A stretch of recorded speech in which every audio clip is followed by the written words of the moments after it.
I want to welcome you to this FSA informational video. We want to make sure that we take proactive measures to ensure that your child is successful in the upcoming assessments. This includes sharing all testing dates, expectations, and stipulations surrounding 3rd, 4th, and 5th grade FSA. Conducting instruction in the midst of a pandemic is something that we had not planned for, but we are proud of what we have been able to accomplish here at Osceola Magnet. We want to ensure that parents are fully informed of the upcoming testing dates and all associated expectations surrounding each subject and grade level. We want all students to feel safe and comfortable on the day of their assessment so that they can perform at their very best. Please do not hesitate to reach out to the school if any of the questions or concerns that you have were not addressed in this video presentation. FSA is the Florida statewide assessment. It provides an authentic assessment of the Florida state standards.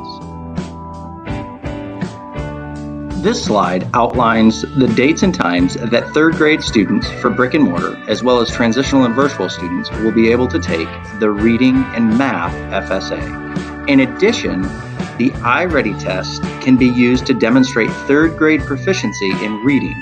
This will be administered April 19th for brick and mortar students and the week of April 29th and the 30th for virtual and transitional students. For 4th grade brick and mortar students, they will be testing on the following days. FSA writing will be April 15th from 9 to 11:30. The student must take both the writing and reading tests to receive an FSA ELA score. The reading test is administered in a separate setting on May 6th and May 7th from 9 to 11:30. And for 4th grade math on May 11th and May 12th from 9 to 11:30. As for 4th grade transitional and virtual students, their test will be on April 16th for writing, 9:30 to 12. FSA reading will be May 17th and 18th from 9:30 to 12. And then FSA math will be on May 19th and May 20th from 9:30 to 12. For 5th grade, our brick and mortar students will test on the following days. FSA writing will be on April 15th, 9 to 11:30. FSA reading would be May 6th and 7th from 9 to 11:30. FSA math would be May 11th and May 12th from 9 to 11:30. And FSA science will be May 13th and May 14th from 9 to 11:30. For 5th grade transitional and virtual students, the tests will be taking on the following days. Writing, April 16th, 9:30 to 12. Science, May 13th and 14th, 9:30 to 12. Reading, May 17th and 18th, 9:30 to 12. And math, May 19th and May 20th, 9:30 to 12. All FSA tests are timed unless the child has an IEP or a 504 plan that dictates additional time. The test will be 120 minutes long, which is one session. That's for the 4th and 5th grade writing portion. FSA ELA, 3rd, 4th, and 5th. FSA math, 3rd, 4th, and 5th. And science for 5th grade are 160 minutes over a 2-day period. That would be 80 minutes on day 1 and 80 minutes on day 2, in addition to a short break. The next 8 slides are going to outline the FSA question types. Questions can come in multiple formats, such as multiple choice, multi-select, multi-part, selectable text, table match items, response grid, and editing task items. For the next 8 slides, I would like you to read the description and also share the description and the test item with your child. Please familiarize yourself with the style of question types that they may see. Links will be shared at the end of this for additional practice through the Florida Department of Education website.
This slide outlines what a passing score is for a third grade FSA ELA student.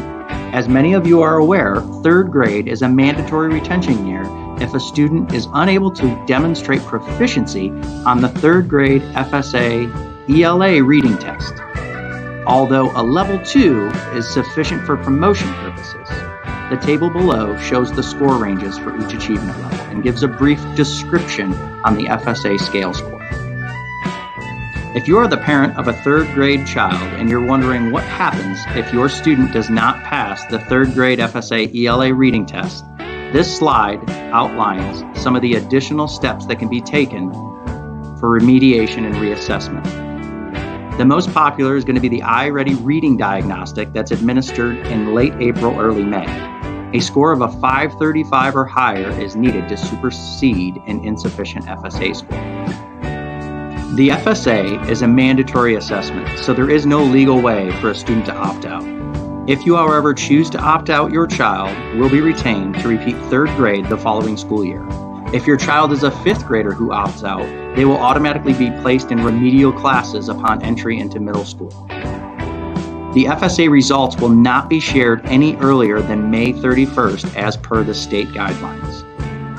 At this point in time in the presentation, you may be asking yourself, how can I help my child? Ensure that your child participates in the practice tests here at school. Ensure that your child gets a good night's sleep and good nutritious breakfast the morning of the test. And ensure your child to relax and try their best. This slide contains helpful resources provided by the Florida Department of Education. In navigating through these hyperlinks, you'll find that there are additional practice tests and additional information that adds clarity to the FSA.